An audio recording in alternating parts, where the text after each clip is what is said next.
pouco sobre esse filme, que é tão lindo e tão forte, né? E é um filme que, assim, dá vontade de pensar, né? E tem muita ideia nele, assim. Tá.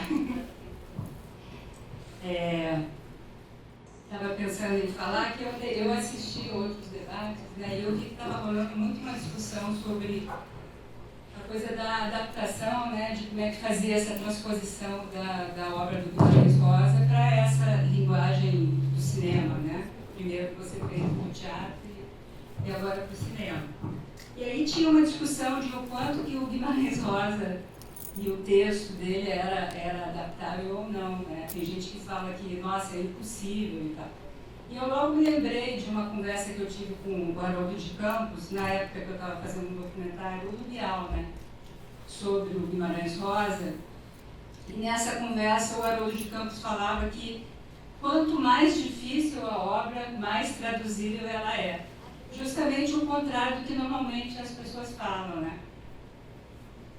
E ele queria dizer com isso que só vale a pena fazer uma tradução no sentido de que você possa fazer uma recriação, né? E essa recriação tem a ver, então, com a dificuldade da obra, né? Que uma obra mais simples, banal, não teria esse sentido de você fazer essa recriação. E por essa recriação, ele estava também dizendo que na verdade, você, por exemplo, numa outra linguagem, para você recriar, você tem que partir em busca do modo de funcionamento dessa obra, né? Que isso é o fundamental.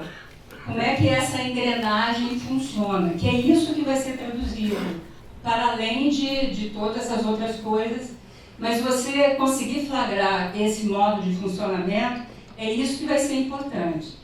E aí eu fiquei pensando nisso em relação ao filme e me deu vontade de falar algumas coisas que eu achei que tinha a ver com esse modo de funcionamento que você flagrou no romance, né, no Grande Sertão Veredas, e que a gente vê no filme, né? Então eu vou passar assim meio rápido porque tem vários pontos, né? O primeiro é essa coisa desse espaço vazio, né, que você escolheu. Desculpe, está ficando meio... de fazer, então, é um espaço que não tem cenário, né?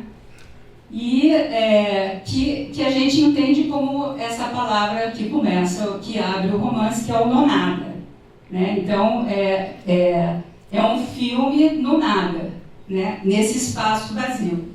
Logo, isso me faz lembrar, assim, então, pensando nessa ideia do que é estruturante no Grande Sertão Veredas, é que esse nonada, né, é como ele define o sertão, né? O sertão não está em lugar nenhum, o sertão está se deslocando sempre. Por mais que você, lendo o livro, e ache que dá para localizar o Grande Sertão no espaço, que existe um Grande Sertão, que existe essa geografia do Grande Sertão, né? Mas é uma geografia que está sempre se deslocando, né? Então, você pode até tentar ir para o sertão de Minas, tentar encontrar os lugares do Riobaldo, algum você encontra, mas depois o mapa explode e, na verdade, é um sertão metafísico, né? O sertão do Guimarães Rosa só existe como linguagem.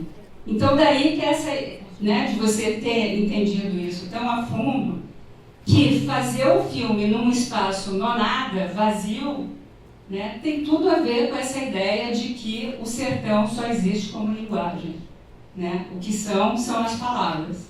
E aí esse sertão vai brotando da fala do Riobaldo e a gente vai começando a ver essa fala ininterrupta, a gente vai começando a ver esse sertão, né? Então, a primeira coisa é isso, desse nonada, né? E também isso me faz lembrar a própria definição da palavra sertão, né, que muitos atribuem, originalmente, a ideia de desertão, né? Do desertão viria o sertão, que é justamente esse espaço vazio, ermo, desabitado, né? Isso seria a definição originária da palavra sertão, que está presente, por exemplo, nos relatos de viajantes naturalistas do século XIX que descreveram justamente esse sertão. Bom, então, primeiro essa ideia do espaço, né? Um outro ponto que eu acho super interessante, que também já foi super debatido, que essa ideia é a questão do som no filme, né? Que o sertão do Guimarães Rosa é um mundo escutado, né? Toda a literatura do Guimarães Rosa, ela parte em busca de sons, de tonalidades, é uma escuta muito fina para esse mundo sonoro, né? Isso está presente não só no Grande Sertão, mas dá para generalizar para toda a obra do Guimarães Rosa, né? Então o som é fundamental. E é fundamental essa escuta do Guimarães Rosa, porque ele vai atrás de coisas que nunca tiveram voz e nem falaram, né? Como, por exemplo, os animais, né? Ele dá voz à onça, né? A criança, né? Que nem o Miguelinho, que eu sou muito sensível a isso, porque eu escrevi o roteiro do Mutum junto com a Sandra Kogut, né? Então, aqui já tenho... enfim, no Miguelinho, essa coisa do som também é muito importante, né? Inclusive, dá para falar que na obra do Guimarães Rosa, o lugar das invenções vocabulares, né, dessa riqueza de palavras que ele inventa, né, que é uma característica da escrita dele, o lugar da invenção vocabular é o universo sonoro, né? Então, assim, ele inventa uma profusão enorme de palavras para expressar sons inusitados. Esses sons, com essa escuta afinada, né, que caracteriza a escrita dele, ele vai definir, então, vai criar essas palavras para expressar essa percepção sonora do mundo. E no filme, isso é super importante, né? O som é um personagem, ele tem esse peso, ele tem essa função e ele cria esses ambientes sonoros, né? No romance é impressionante isso. Quem conhece o romance, existem esses ambientes, nas descrições do Riobaldo, você vai entrando nesse universo sonoro, né? A sonoridade das veredas, dos pássaros cantando, de tudo, você vai escutando essa música do Grande Sertão, né? Então, o som seria esse segundo ponto. Um terceiro ponto, que eu acho que também você trabalha muito no filme, é a questão de pensar que o sertão do Guimarães Rosa, o diabo se confunde com a linguagem, né? Se confunde com a linguagem no segundo sentido, que o demo é o mestre das aparências enganosas, é o dissimulador, o enganoso. E isso, a linguagem no Grande Sertão, o tempo todo, o Riobaldo está às voltas com essa coisa de que tudo faz um balancê, né? Não existem significações estáveis, tudo é ou não é, né? O Diadorim é o exemplo máximo disso, né?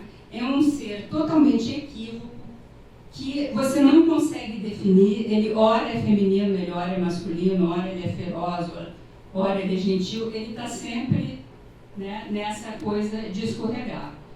E nisso, no filme, isso é essa coisa então de que tudo está que não dá para aprender direito, né? No filme isso aparece muito nessa ideia de que tem um fluxo constante na história, né? As coisas vão se transformando numa rapidez muito grande, né? E aí, claro, entra essa coisa genial que são os personagens se transformando em animais o tempo todo, né? Essa coisa dos animais, estou acabando, tá?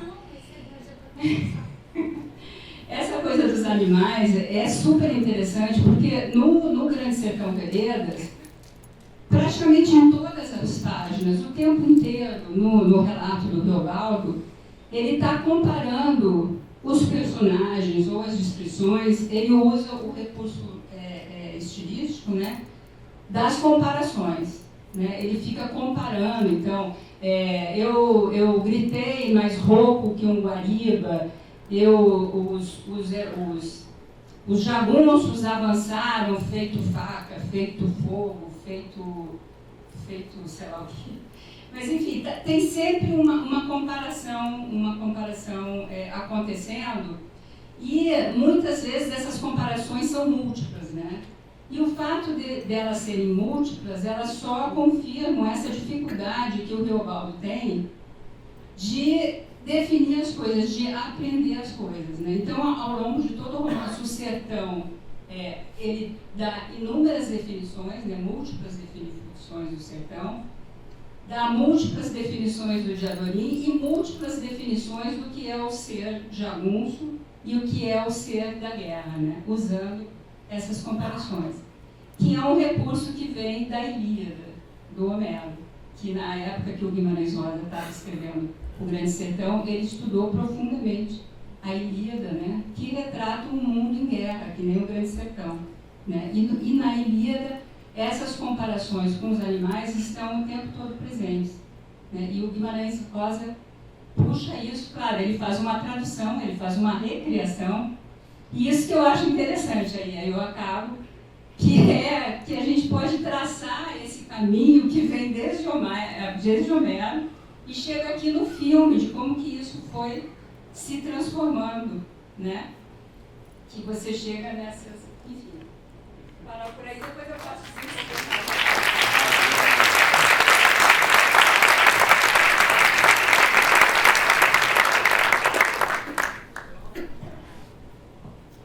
Obrigado.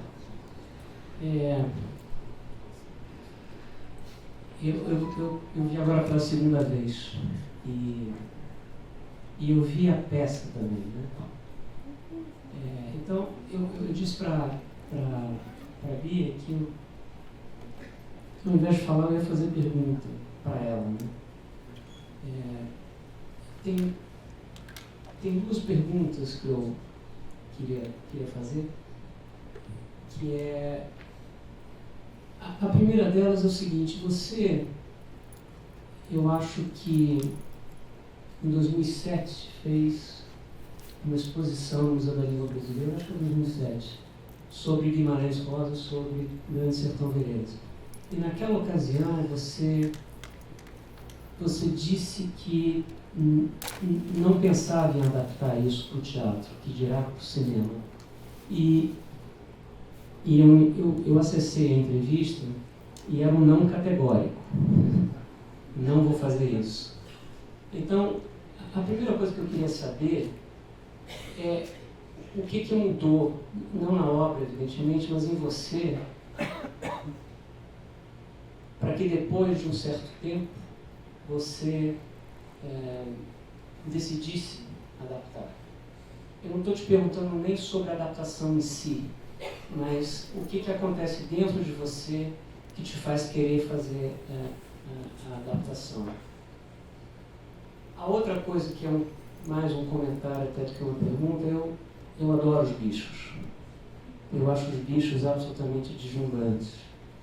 E eu me lembro de ler um livrinho pequenininho do Gilberto Freire, chamado Nordeste, que é um livro maravilhoso, porque é uma espécie de história ecológica. Eu acho que o primeiro estudo da relação do homem com a natureza, numa região específica que é o Nordeste, a relação dos homens com a água, com a mata, com a lavoura e principalmente com os bichos, com o boi e com o cavalo.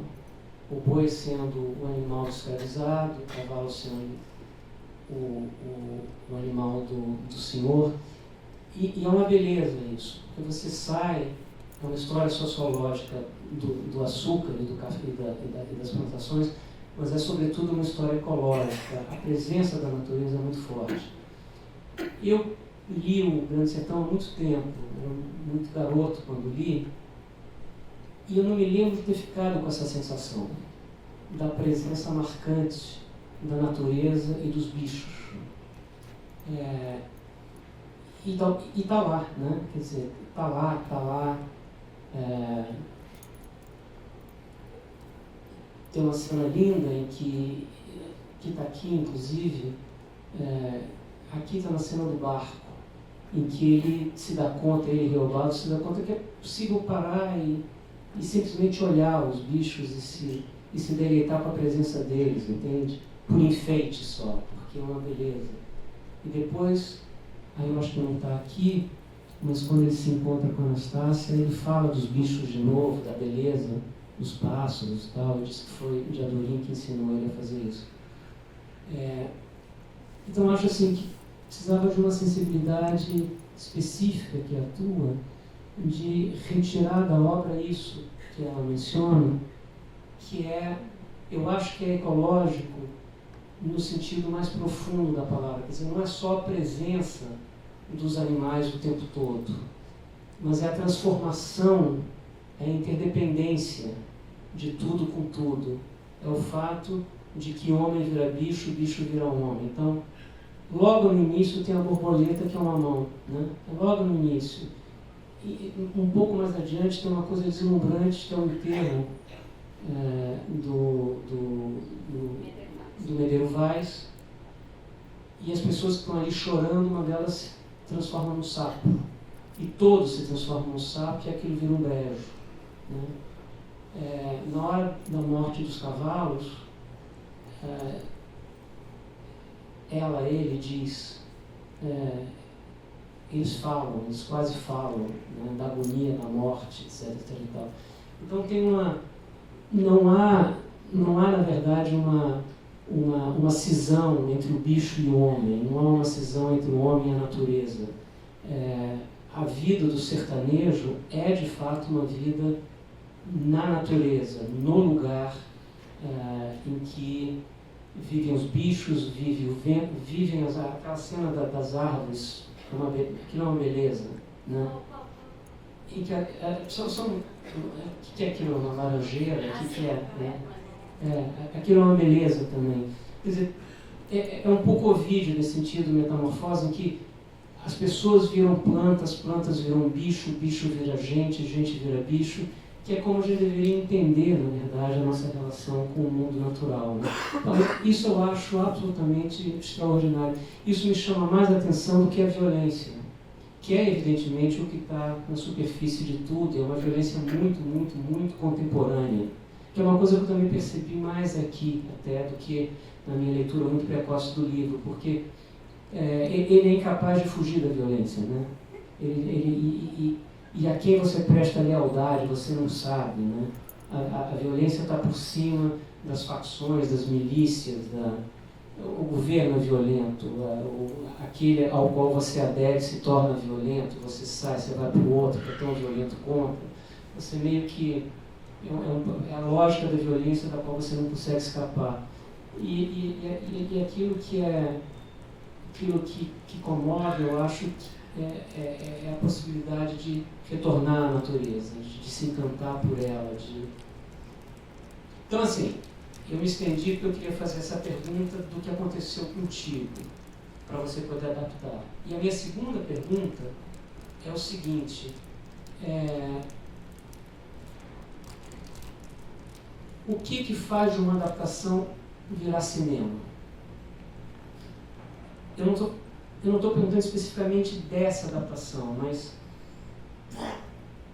o que faz o cinema cinema, o que faz o teatro teatro? Eu tenho algumas ideias, depois de ver pela segunda vez, mas eu queria que você pensasse um pouco, falasse um pouco para a gente isso. Quer dizer, porque isso é cinema. Não é simplesmente a filmagem de uma montagem teatral. Isso aqui é cinema. O que faz isso virar cinema, né? Em oposição à montagem que você fez no teatro? São as duas perguntas.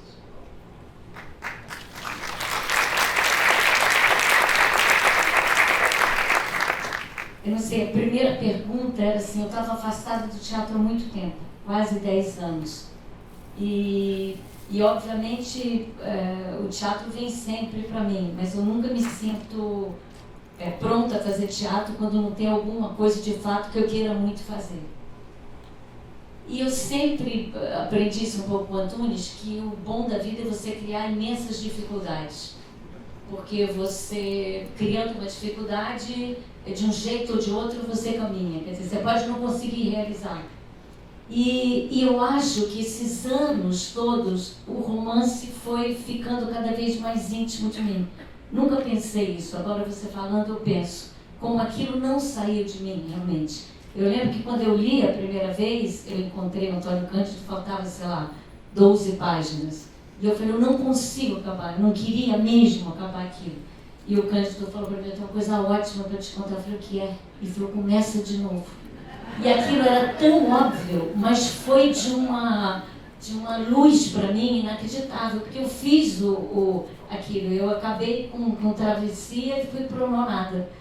Então eu acho que quando apareceu de novo esse desejo, até o Bruno que está aqui, era uma das pessoas que falava muito para mim, faz teatro, volta. Eu falei, o quê? E daí é como aquela obra estava ali em mim e como era difícil de fazer, porque realmente para mim não podia ter imagem, não dava para dizer o sertão é isso, o sertão é aquilo, como fazer um teatro, um lugar que é, como que faz aquilo? Então era uma questão que me interessava. E daí me interessava demais isso também, que é, o homem não é mais o centro de nada, e ao mesmo tempo somos todos frutos do mesmo mineral, né, que se junta e vai virando você, vai virando eu, vai virando o Denis, vai virando madeira. Então, para mim, desde o início, era uma coisa muito fundamental tirar esse lugar do personagem. E daí, quando eu lia o Grande Sertão, eu via muito isso nele. Tem uma batalha, uma das lindas batalhas, que ele conta a batalha inteira só pelos sons. Ouvir o pássaro que encosta no inimigo, você ouça o quê? É horas deles parados, ouvindo e ouvindo e ouvindo. Então, tinha um pouco isso, de juntar a minha necessidade de como eu achava que eu devia falar com o mundo naquele momento, que é meio que eu acho mesmo, que não se trata mais de fazer uma obra, não somos mais o centro, já sabemos isso é assim, e como é que é traduzir isso.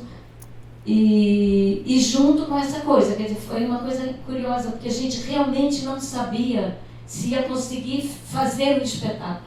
Então foi o primeiro espetáculo que a gente filmou o processo inteiro, porque a gente pensou, puxa, se não der certo, a gente dá ao patrocinador esse documento. Então a gente filmou todo o processo, a gente não sabia mesmo. E de fato era uma alegria poder estar do lado do Guimarães, assim, no sentido que realmente ele traz questões que são bacanas. Agora, outra questão, o que faz ser cinema, eu não sei, o Serginho está aí, talvez pudesse me ajudar um pouco, mas eu acho que talvez, não sei, no decorrer do fazer e do fazer, a gente foi usando tudo que o cinema podia oferecer, a nível da edição, a nível do som, a nível do que era possível com a grua e com o que, olhar de cima, olhar de baixo. E me vinha muito na cabeça a coisa do Coutinho, que falava demais, né? Pode tirar tudo, pode tirar tudo, pode tirar tudo. E quando a gente foi para o cinema que não tinha mais a tal da jaula, eu queria a solidão no vazio, sem nada, que tudo... Aliás, tem uma cena que tem uma árvore, que eu morro de tristeza, porque cada vez que eu olho aquela merda, eu falo, por que eu deixei botar aquela merda daquela árvore? Porque é a única referência que tem, aqui é um outro lugar. A gente vai fazer. Então eu sofro com aquilo. Agora, o que talvez faça ser cinema seja talvez esses recursos todos, não sei, que a edição, eu não sei, a edição para mim foi talvez a coisa mais poderosa, onde eu cheguei mais perto do cinema até do que na própria feitura, assim, porque ali você está de fato diante dos problemas imensos que vem junto com a filmagem, com o registro, o que se fez, o que não conseguiu se fazer, e como é que a gente foi solucionando isso, sei lá, passo a passo, e muito, né, João? Faz, acabou, está pronto, e daí, depois de 2 meses, recomeça tudo e tira, e ele foi mudando muito a própria ordem das coisas. Agora eu tenho que falar aqui uma coisa que o João foi ver, um ensaio do espetáculo, e a coisa mais, ele falou assim, mais bichos, não sei se você lembra disso, mais bichos, e foi muito engraçado que depois que você foi embora, a gente ficou uma semana fazendo, né, todos os bichos possíveis e a dificuldade que era encontrar os bichos, porque não se trata de imitar os bichos, se trata de realmente transformar, né, não é aquele passarinho que você copia. Então, você foi muito importante ali naquele momento do ensaio para a gente, né? Ah, você não... Acho que ela ainda nem estava. Você ainda não estava. Então, não sei se eu respondi.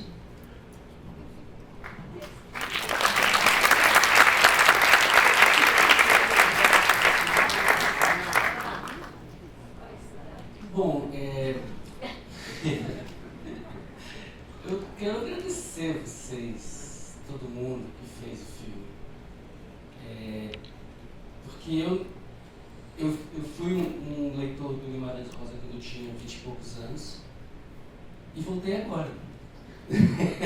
Voltei agora pelo filme. Voltei hoje. Né?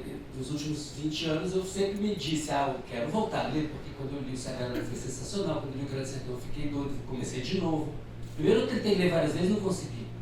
Entrava e voltava, rebatia, não estou entendendo nada, isso não faz sentido. De repente eu entrei. E o filme conseguiu me transportar para as sensações que eu tive naquela época, que são sensações dos grandes mistérios, das coisas mais, né, as coisas mais importantes, né, tudo misturado, essa coisa, está tudo misturado, devia estar tudo organizado, está tudo misturado, e as pessoas estão se fazendo, e está tão afinadinho, aí desafina, aí está desafinado, pode afinar. Eu lembrei de tanta coisa no filme, desde, Dogville, Lana Vevar, a lista de Schindler, essa coisa que você fala assim, não, o cara está desafinado, mas ele pode afinar no final. Ele pode no final fazer uma, né, a Olha, Veja Augusto Matraga, você tem esse momento. E ao mesmo tempo é um livro, né, tipo, quase um folhetim, uma história, um bang-bang, e vai e volta. Você acha que falava é um oeste? É um oeste, total, um bang-bang, assim, nordeste. Pô, incrível, que você quer continuar a ler pela história mesmo, né? Então tem essa coisa da história ser maravilhosa, ser impressionante. E eu fico pensando assim, como é que nos anos... Quando eu li isso, foi no final dos 80, início dos 90, eu não vi ninguém, eu fiz até disciplina na graduação, na universidade, sobre... Ninguém estava falando que Jadurê era um homem trans. Ninguém falava, isso não era um assunto. Nos meus ciclos, ninguém estava falando sobre isso. Ninguém estava falando que logo no início do livro tem uma criança negra que é caçada como se fosse um macaco. Devorada. Devorada. Então o livro é foda. O livro é muito foda, o livro é muito atual. É uma porrada. Só que hoje eu me dou conta de que, né, a gente tem 70 anos lendo esse livro e, na verdade, os significados dele estão falando até agora. Porque, né, como é que você faz um curso sobre isso e não discute esses temas? Nos anos 80 era assim, pelo menos lá onde eu estava estudando. Então, assim, achei maravilhoso, achei, né, a água, a cena da natação, e dá aquela desfocada, depois no final também dá uma desfocada, você começa a ver vários planos das caras das pessoas, é muito legal. Eu achei muito foda.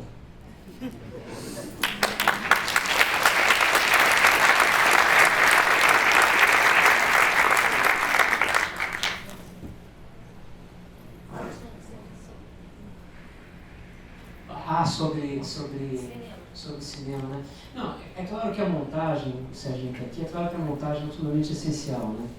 Porque ela determina o livro, enfim, de novo, eu li o livro há muito tempo atrás, mas eu tenho a impressão que a ordem aqui é uma ordem que nasce da montagem, não é a ordem que está no livro, né? Eu duvido que alguém que assista pela primeira vez consiga entender o que aconteceu antes do que e não tem a menor importância, né? Então, assim, evidentemente eu acho que a montagem é fundamental. Mas acho que tem uma coisa que é anterior à montagem que eu acho super interessante, que é assim, eu acho que numa montagem teatral você depende do olho da gente, você depende do olho do espectador. É o espectador que define o que vê. Mas ele vê sempre com a mesma lente, que é a lente do olho dele. Então,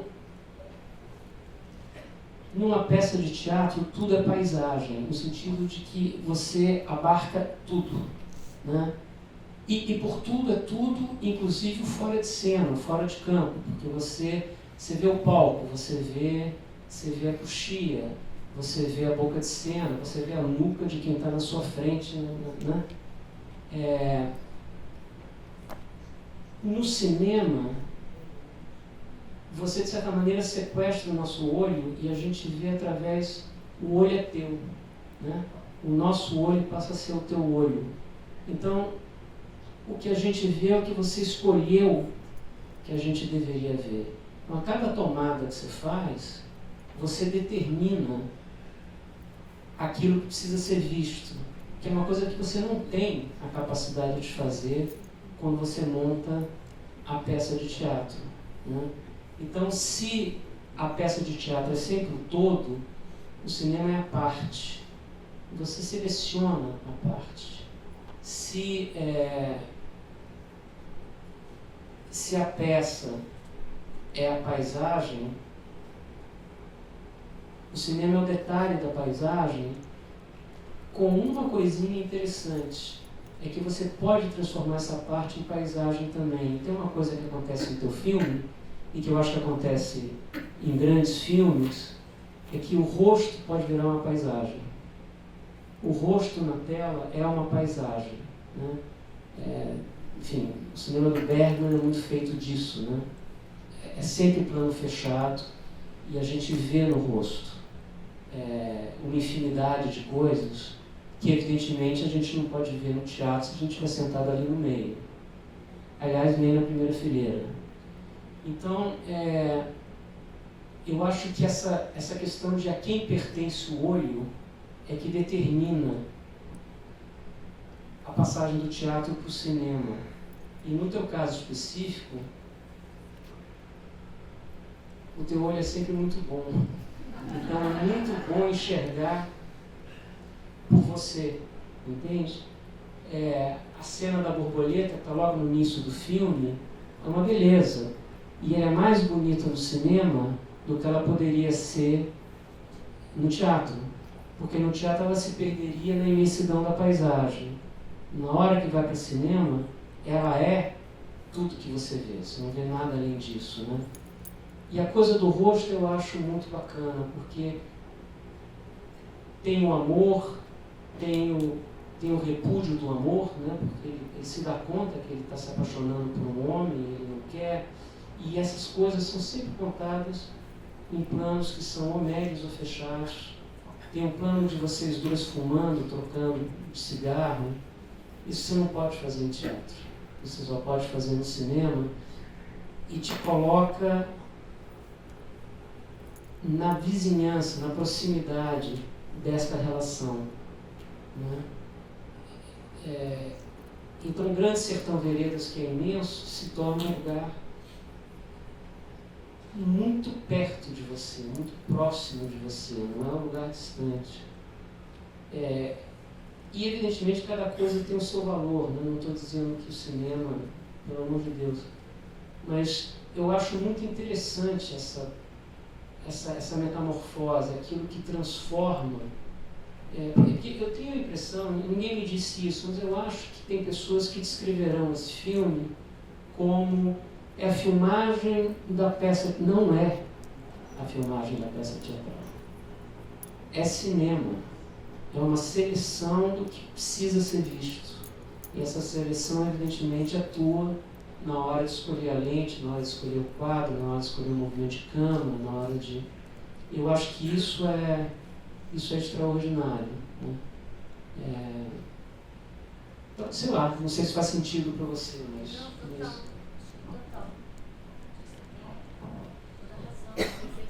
Seleção, é o exercício da seleção. O que você escolhe realmente, isso determina tudo. Por que aquilo, por que não outro. E na montagem, o que não fica, o que você vai tirando, o que é excessivo, o que não precisa, o que precisa ser multiplicado. A gente demorou um tempo para começar a usar as fusões, que foram uma necessidade muito poderosa, assim. O final todo do filme, ele não tinha os desfoques todos que a gente foi fazendo depois que a gente foi percebendo que o filme, ele começa mais controlado e num determinado momento ele vai descontrolando, que era uma sensação que eu tinha muito no romance, de uma ladeira, de uma bola que fosse descarrilhada, de uma coisa descarrilhada, meio sem controle, que já é, e que foram coisas que a gente foi percebendo na feitura, né? Não sei. Alguém quer perguntar alguma coisa? Clara, você podia subir aqui também. Clara fez o filme também.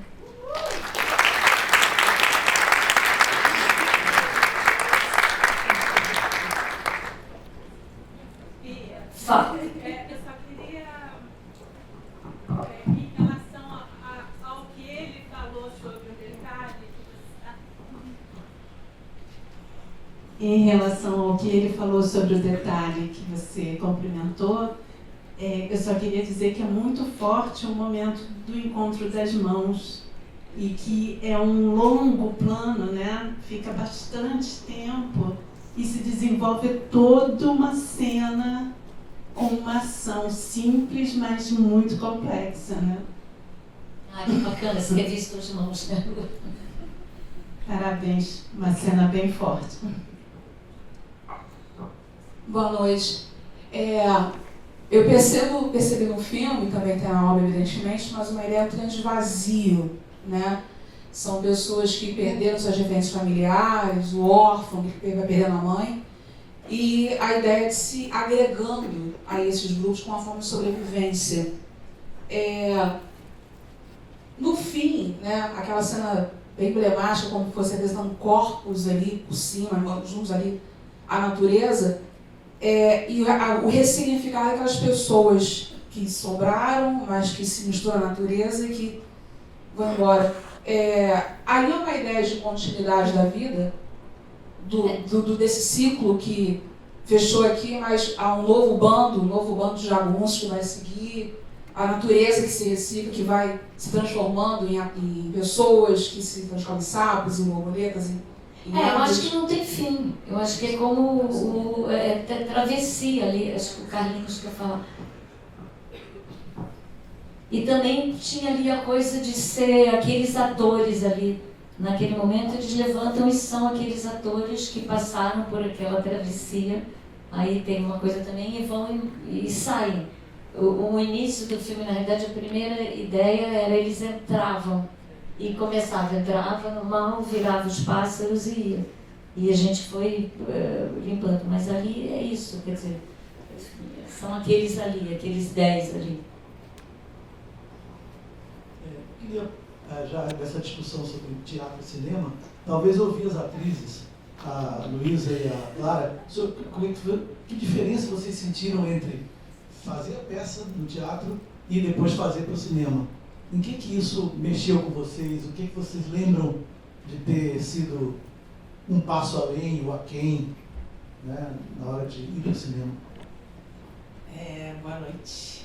Eu acho que o teatro tem uma coisa que é muito bela, que a gente pode sempre fazer no dia seguinte. A gente tem sempre essa possibilidade de, enfim, o tempo que durar as temporadas e as coisas, mas a gente sabe, vai dormir pensando que no dia seguinte a gente pode fazer de novo. E talvez melhor, quem sabe. E no cinema você tem aquele tempo determinado. Eu acho isso bastante aflitivo. 1, 2 vezes, ponto, foi, fez, tchau, acabou, vai para outra coisa. Então, acho que essa diferença é brutal, assim, porque você fica se perguntando, será que foi mesmo? Eu não posso fazer de novo? Gostaria de fazer de novo, não posso, não dá tempo, não tenho, enfim. E eu acho que você tem que confiar que o que você fez ali aconteceu e está tudo bem. E acho que essa é uma diferença para mim. Mas, ao mesmo tempo, também traz outras possibilidades. Eu lembro que, bom, o cinema tem longas esperas, né? E isso também trazia uma coisa de poder ter uma concentração, uma coisa, às vezes, se preparar para uma cena de alguma outra forma. Às vezes a Bia chegava em mim e falava: segura, fica quieta, não dispersa, não fica falando com as pessoas, ou oi, tudo bem, ou vai comer um negócio. E eu conseguia concentrar a energia máxima e entrar naquela cena como se fosse uma explosão. Uma coisa que no teatro a gente começava num determinado momento, e daquele momento a gente não saía nem um segundo até terminar. Então não tinha essa possibilidade de parar e pá, agora eu vou aqui me recolher para essa cena e vou chegar diferente. E eu lembro de uma coisa bonita que aconteceu: o set de cinema é uma coisa completamente diferente, tem milhões de pessoas, cada um fazendo uma coisa. E eu lembro que teve uma cena que a gente fez inteira, sem parar, sem cortar, e é até a cena dos bois, da boiada ali no início.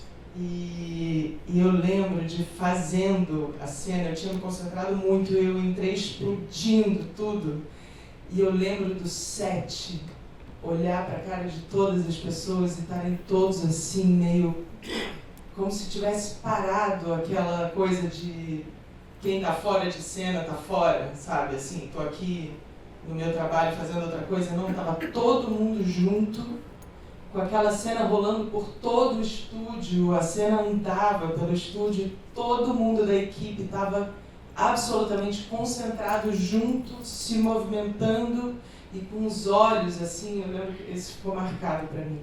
Se Clara pode falar.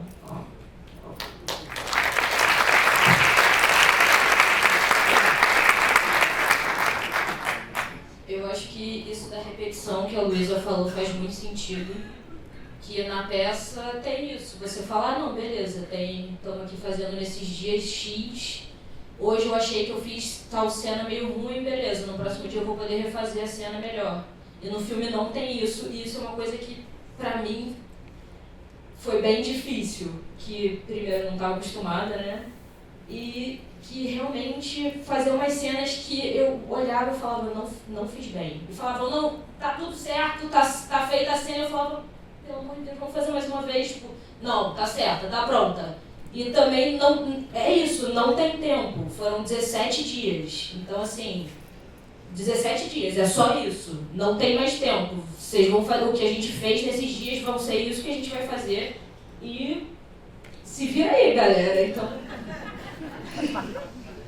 acho que a dificuldade maior foi realmente isso, de fazer umas cenas que eu falava: meu Deus, eu podia ter feito tão melhor. E Mas eu acho que, eu lembrei de uma coisa que eu acho que a gente levou uma coisa de grupo de teatro para o cinema também, que eu acho que é uma coisa diferente, assim. A gente lidava muito com o que acontecia. Teve uma vez que acabou a luz do estúdio e caramba, não vai dar para filmar, o que a gente faz agora? E a gente ficou com os meninos do Grivo captando sons de bichos no escuro. Então era o que dava para fazer, era o que a gente fazia. Então acho que tinha uma coisa assim dessa feitura também artesanal, enfim, e do fato da gente estar como grupo de teatro chegando ali naquele lugar que não é do teatro, mas que proporcionava assim outras coisas, eu acho.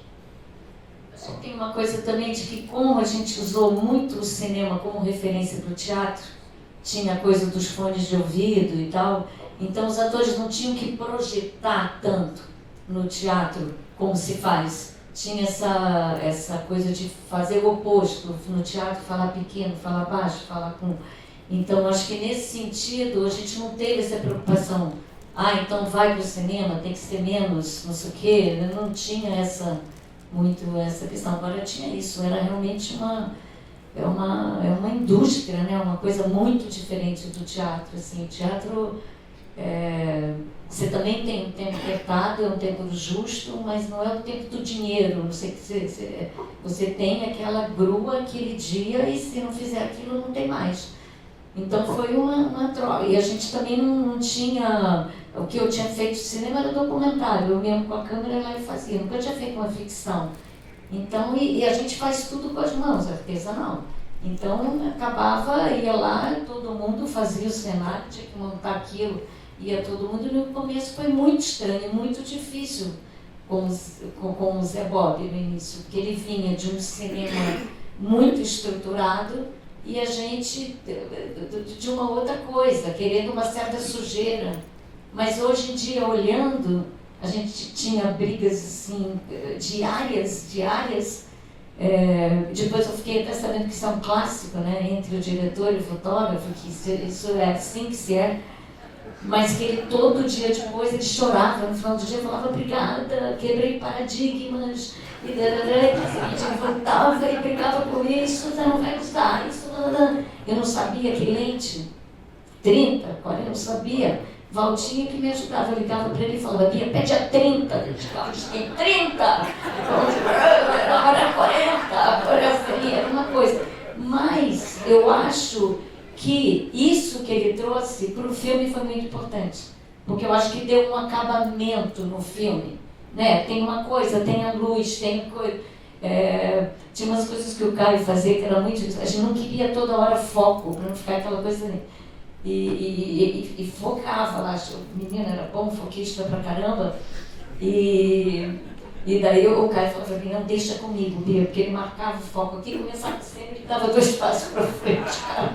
Ficava isso aqui, dava 2 passos para trás, então ele mesmo criava ali uma coisa, mas eu acho que essa estrutura acabou sendo uma coisa boa pro filme. Teve uma vez o Haroldo de Campos, eu fiz um espetáculo do Haroldo, a cena da origem. E ele chegou, sei lá, 3 dias antes da estreia, estava desesperada, um caos, aquela coisa horrorosa. Bom, e o Haroldo uma hora ficou com pena de mim, me puxou no canto e falou, Bia, eu tenho uma coisa para te dizer. A ideia do quadrado é muito melhor do que o quadrado bem realizado. E é genial, mas não faz o menor sentido. Eu caí nessa durante uma grande parte da minha vida achando que... E depois eu fui entender, não, que o rigor... da forma é fundamental. Então, o quadrado, a ideia do quadrado para o nosso trabalho não é mais alguma coisa. É demais isso, né? Porque é impressionante.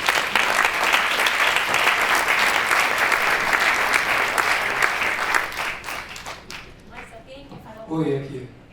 Pode. Oi, eu sou o Álvaro, jornalista crítico do Cinema Crítica. Eu vou contextualizar a pergunta para vocês.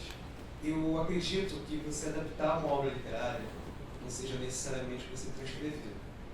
E o cinema sendo uma arte de imagens, imagem e movimento, eu vejo que a obra Guimarães Rosa, ela traz um texto que é sinestésico. E o seu filme, apesar de se passar em um não lugar, ele é um filme muito corporal, com bastante movimento. Então a minha pergunta seria, enquanto realizadores, quais dificuldades vocês se enfrentaram para que a palavra e a imagem não roubassem o protagonismo uma da outra?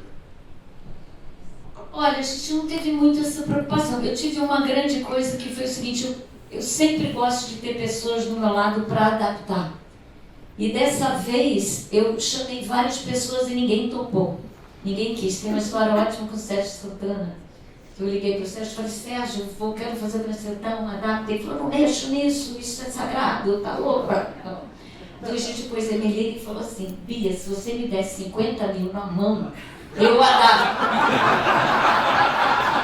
Eu, ai meu Deus, 50 mil na mão, 50 mil na mão. Liguei para o Sérgio 3 dias depois, desesperada. Falei, Sérgio, vou arrumar, vou te dar 50. Nem assim eu mexo nisso.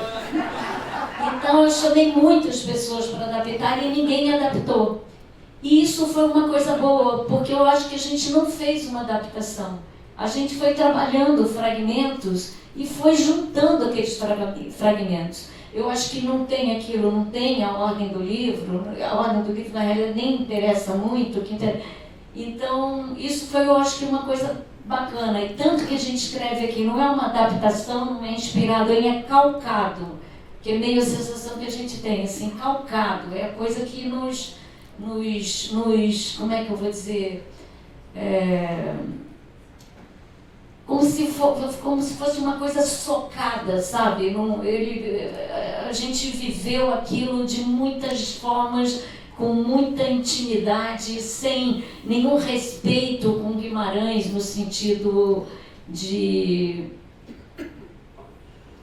O Antônio Cândido fala aquilo que o Escorel escreveu na crítica dele, que eu nunca tinha ouvido, que a coisa mais linda era a fé do Guimarães na invenção. A fé na invenção.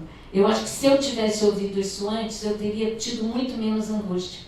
Mas, de alguma forma, a gente sabia que não dava para fazer aquilo sem fazer a nossa invenção. Então, o tempo inteiro com os atores era assim, o que é Corros Cubas? O que o Guimarães lê? Não interessa, interessa o que você acha que é o Corros Cubas. E a relação da palavra no filme, que não é só uma legenda, era um texto escrito em vermelho que está ali, eu acho que cria essa ficção, essa coisa. Uma hora, o que a gente fez com aquele texto? O que está lá feito? Cria um desconforto, uma hora um conforto, mas a obra está ali e o que a gente fez está ali. Então é um diálogo entre as duas. Posso complementar essa pergunta? Essa é uma outra coisa que eu pensei, mas aí, da primeira vez que eu vi em casa, é que o fato de a gente ler é muito importante. Isso, de novo, é o recurso do cinema, né? O fato de ter legenda é muito importante.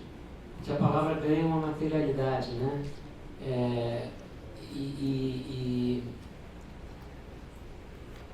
E a outra coisa, um pouco em cima do que você disse, tentando responder também a tua pergunta, eu tenho a impressão que uma adaptação realista de Grande Sertão está fadada a não dar certo. Está fadada a não dar certo. Em parte porque o universo é construído pela linguagem, né? Você não precisa da paisagem, a paisagem talvez seja um excesso. Eu acho que o acerto aqui é que a linguagem já é tão opulenta, ela é tão excessiva, no bom sentido da palavra, que você montar com pouquíssimos elementos, o que você faz, para começar, é um lugar vazio, não nada, né? Um lugar vazio. E depois você tem os bonecos, que ao mesmo tempo são os colchões, que ao mesmo tempo são as mochilas. E esse contraste entre o excesso da linguagem e a economia extrema dos recursos, eu acho que faz com que jamais se esteja, na verdade, criando redundâncias. A imagem não ilustra, não tem nenhuma ilustração. E nesse sentido eu acho que é a maneira certa de fazer. Quer dizer, se você quiser fazer isso aqui, enfim, indo para lá, indo para Curvelo, enfim, a chance de não dar certo é muito grande. Muito, muito grande. Porque você já tem demais na palavra, né? Se você ainda acrescentar o demais da geografia, é possível ser... E simplifica, isso. E aí o passo é o passo que você está vendo, não é o passo que você imagina ver, entende? Então, eu acho que isso é um baita de um acerto também. Sobre esse... Eu não sei quem disse isso, acho que foi você. Você que disse, né, de como é moderno, de como isso fala sobre o dia, né? E tem uma definição que eu acho muito bonita do Calvino, naquele livro que o Calvino escreveu sobre os clássicos, por que ler os clássicos, ou como ler os clássicos. Ele tem umas 10 ou 12 definições do que é um clássico. E uma das definições é essa. Um clássico é um livro que nunca deixou de dizer aquilo que foi feito para dizer. Ele é infinito, não termina, entendeu? Não termina. A Odisseia não termina, né? A Ilíada não termina. E não é que o livro muda, é que muda o mundo, né? E como muda o mundo, você volta ao livro e é você que mudou. E o livro, portanto, estava preparado para a tua mudança, entende? Quer dizer, é difícil você ver isso daqui e não pensar no estado do Rio de Janeiro, não pensar, né, no que aconteceu nessa cidade nos últimos 30, 40 anos onde estamos, entende? Não pensar, enfim, no Cláudio Castro, nas relações, né, do Ramagem com as milícias, do ex-presidente da República, está aqui, entende? Né? Tá tudo aqui, né? Mas ele não pensava nisso, é que o mundo mudou, né? O mundo mudou, então a obra é aberta, e é isso, o Grande Sertão nunca deixará de dizer o que é capaz de dizer, está sempre dizendo muito, e isso é bacana. Bia, aqui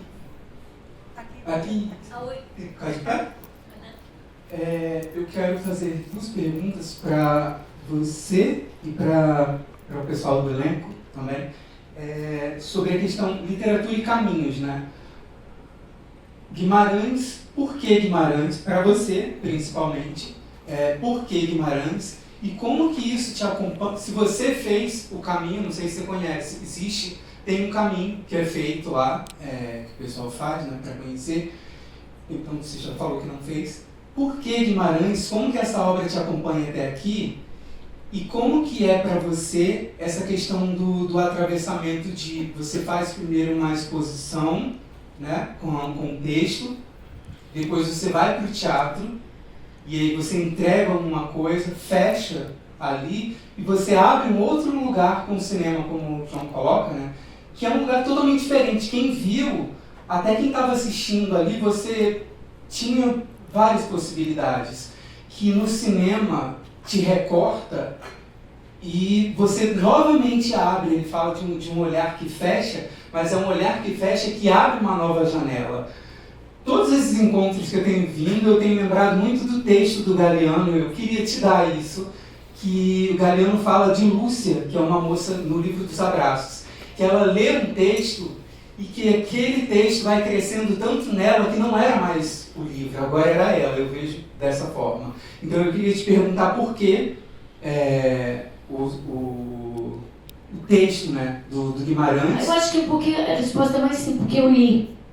Eu acho que ler o Guimarães é uma coisa muito, muito forte. Eu não sei, eu li, eu caí na asneira de ler. Aquilo não sai mais, gruda para sempre, é uma coisa louca.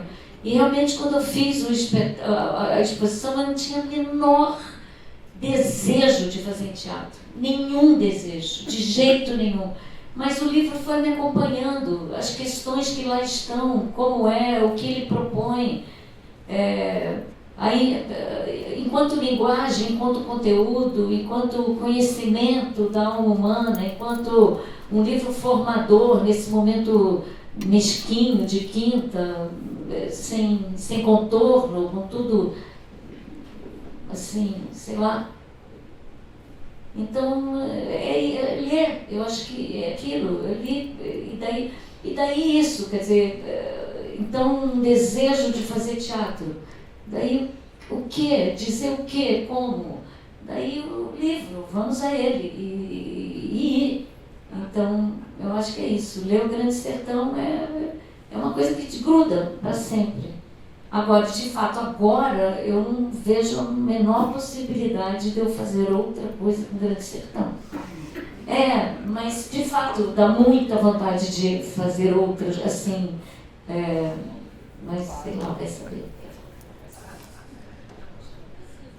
Eu acho que para vocês do elenco, a pergunta é se vocês leram, porque o livro é isso, o livro ele vem em um caminho, e o filme, a peça, ele não tem início, meio e fim, isso perde o sentido. O livro também não.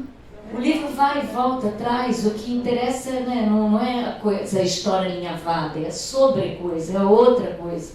Então isso abre o caminho, é isso, não interessa o alinhavado.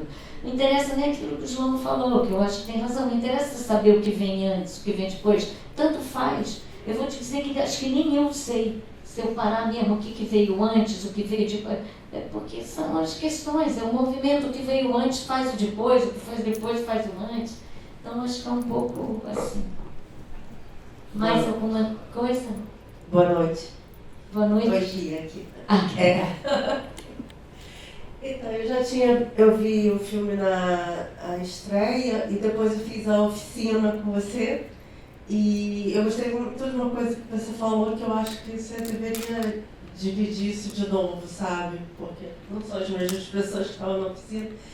Que foi sobre a referência do Dogville, e você falou algo em cima do meio que aquele estado popular, né, que nada se cria, tudo se transforma, e aí você divagou um pouco sobre isso, assim, eu queria que você falasse de novo, achei interessante. Não, esse negócio do Dogville, que obviamente é uma referência, que o Dogville tem aquela a planta baixa desenhada mas tem ainda a cama, que é o quarto, a mesa, e a gente quis conversar com ele, de fato, e daí não ter mais referência nenhuma, por isso que a árvore me incomoda tanto, porque ela diz ali uma coisa que não precisava ser dita. Agora, de fato, eu acho que essa ideia de originalidade, eu acho uma ideia muito boba e burra.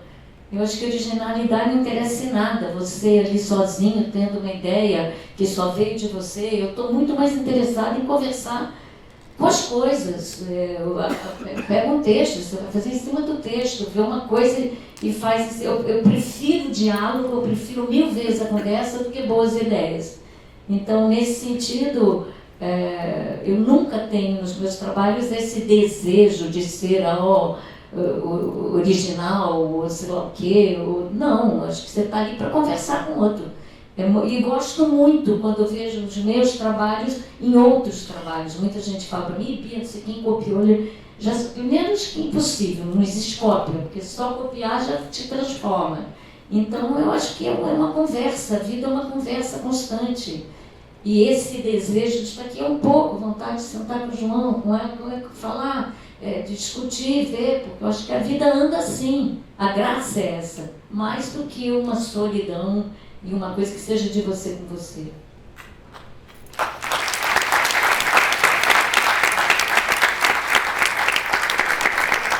Vou só falar uma coisa que me ocorreu aqui, pensando como cientista, que geralmente as pessoas, quando estão falando, tiveram uma ideia original, elas estão se apropriando de alguma coisa. É isso aí. Sim que é bom. Mais alguma coisa, gente? Eu queria falar uma coisa importantíssima, que o filme continua.